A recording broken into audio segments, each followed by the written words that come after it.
लिखकर अथवा बोलकर प्रकट करता है तथा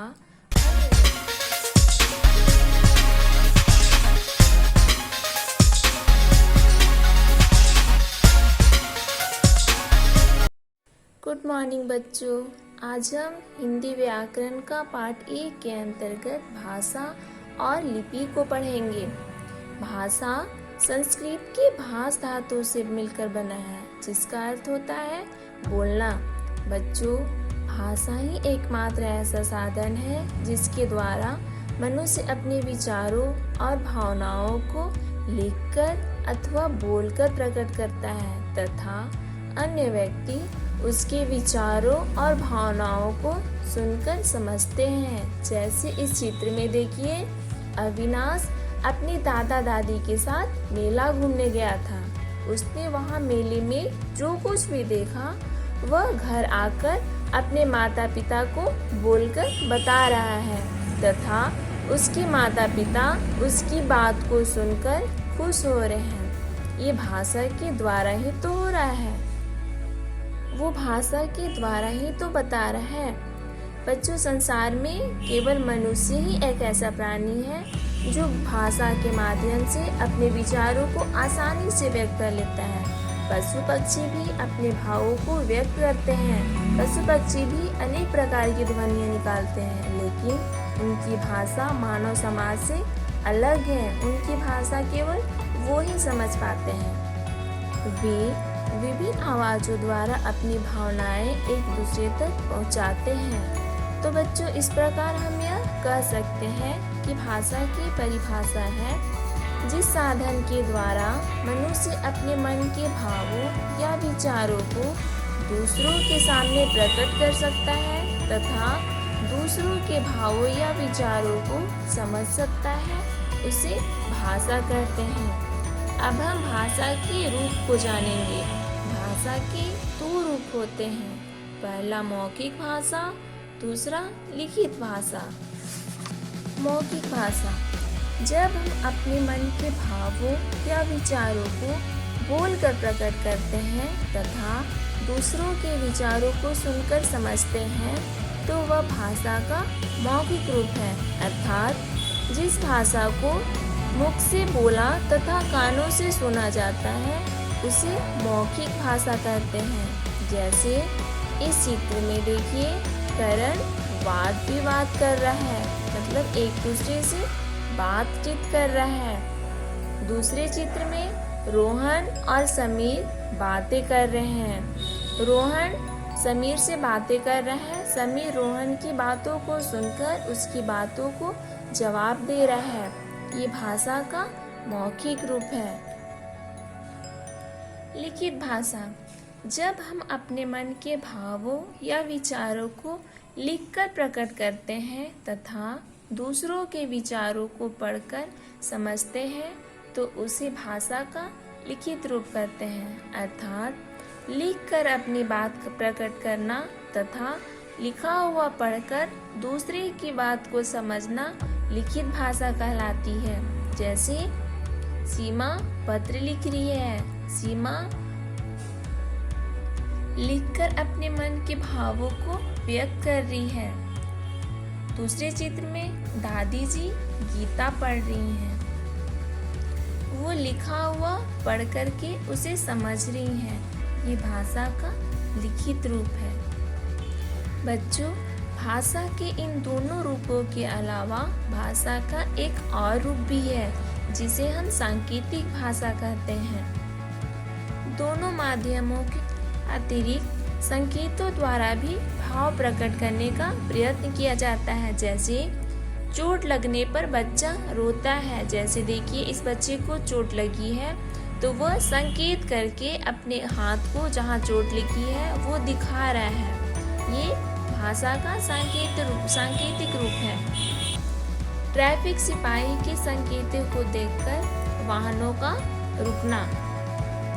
दूसरे चित्र में ट्रैफिक पुलिस जो सिपाही है संकेत करके वाहनों को रुकने तथा चलने का संकेत दे रहा है, यानी वह संकेत द्वारा अपने विचारों को प्रकट कर रहा है, अर्थात लोगों को आने जाने के लिए कह रहा है। इस रूप को भाषा का सांकेतिक रूप कहते हैं, लेकिन व्याकरण में भाषा के लिखित व मौखिक रूप पर ही विचार किया गया है, क्योंकि सांकेतिक भाषा का प्रयोग हम आमने सामने रहकर ही कर सकते हैं। यदि हमें दूर बैठे लोगों से कुछ कहना हो तो हमें मौखिक या लिखित भाषा का ही प्रयोग करना होगा।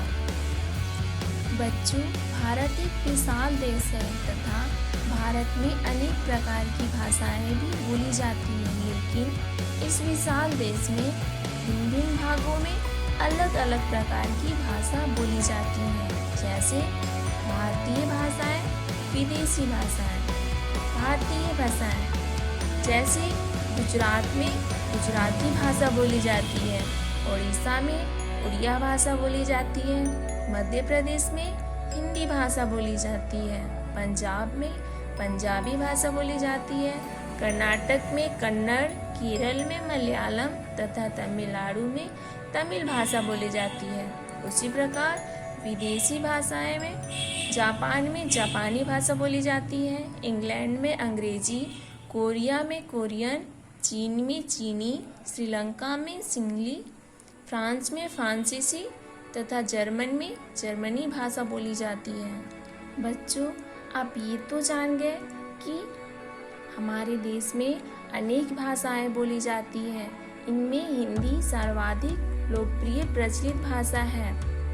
14 सितंबर 1949 ईस्वी को हिंदी भाषा को भारतीय संविधान में राष्ट्रभाषा के रूप में मान्यता मिली। 14 सितंबर का दिन हिंदी दिवस के रूप में मनाया जाता है, अर्थात 14 सितंबर को ही हिंदी दिवस के रूप में मनाया जाता है। अब हम जानेंगे लिपि के बारे में जानेंगे। भाषा के लिखित रूप के लिए कुछ चिन्ह बनाए गए हैं, जिनके माध्यम से भाषा लिखी जाती है। इसे लिपि कहते हैं, अर्थात भाषाओं को लिखने के लिए प्रत्येक ध्वनि के अलग अलग चिन्ह निर्धारित किए गए हैं। इन्हें लिपि कहते हैं। प्रत्येक भाषा की अपनी अपनी लिपि होती है। जैसे हिंदी भाषा की लिपि है देवनागरी, अंग्रेजी की रोमन, संस्कृत की देवनागरी, गुजराती भाषा की लिपि है देवनागरी, उर्दू की फारसी, पंजाबी की गुरुमुखी, मराठी भाषा की लिपि है देवनागरी। इस प्रकार लिपि की परिभाषा है भाषा को लिखने के लिए निर्धारित की गई विधि या ढंग को लिपि कहते हैं। आइए अब हम व्याकरण के बारे में जानेंगे। व्याकरण, भाषा तथा व्याकरण का संबंध बहुत गहरा होता है। व्याकरण के ज्ञान से ही हम भाषा के शुद्ध अशुद्ध रूप को जान पाते हैं। व्याकरण वह शास्त्र है जिसमें भाषा से संबंधित नियम होते हैं। इन नियमों का ज्ञान से ही भाषा को शुद्ध रूप से लिखना, बोलना आता है। किसी भी भाषा के ज्ञान के लिए उसके व्याकरण का ज्ञान होना आवश्यक है। जैसे यहाँ देखिए, मैं घर जाएगी, यहाँ आप कैसे, सब राष्ट्रीय पक्षी मोर है भारत का। ये व्याकरण की दृष्टि से अशुद्ध है। इन वाक्यों का शुद्ध रूप इस प्रकार से है, मैं घर जाएगी का शुद्ध होगा मैं घर जाऊंगी। उसी तरह से यहाँ आप कैसे, सब का सही होगा आप सब यहाँ कैसे। राष्ट्रीय पक्षी मोर है भारत का, इसका शुद्ध होगा भारत का राष्ट्रीय पक्षी मोर है। इस प्रकार व्याकरण की परिभाषा है वह शास्त्र जो हमें भाषा को शुद्ध पढ़ना, बोलना, लिखना तथा उसका व्यवहार करना सिखाता है, वह व्याकरण कहलाता है। व्याकरण के 3 भाग होते हैं। पहला वर्ण विचार, दूसरा शब्द विचार, तीसरा वाक्य विचार। तो बच्चों, आज हमने सीखा भाषा का अर्थ होता है बोलना। भाषा के 2 रूप होते हैं, मौखिक भाषा तथा लिखित भाषा। 14 सितंबर हिंदी दिवस के रूप में मनाया जाता है। भाषा को लिखने के लिए निश्चित की गई विधि लिपि कहलाती है। हिंदी भाषा की लिपि देवनागरी है। व्याकरण वह शास्त्र है जिससे किसी भाषा को शुद्ध बोलना, लिखना व पढ़ना आता है। व्याकरण के 3 भाग होते हैं, वर्ण विचार, वाक्य विचार तथा शब्द विचार। Thank you.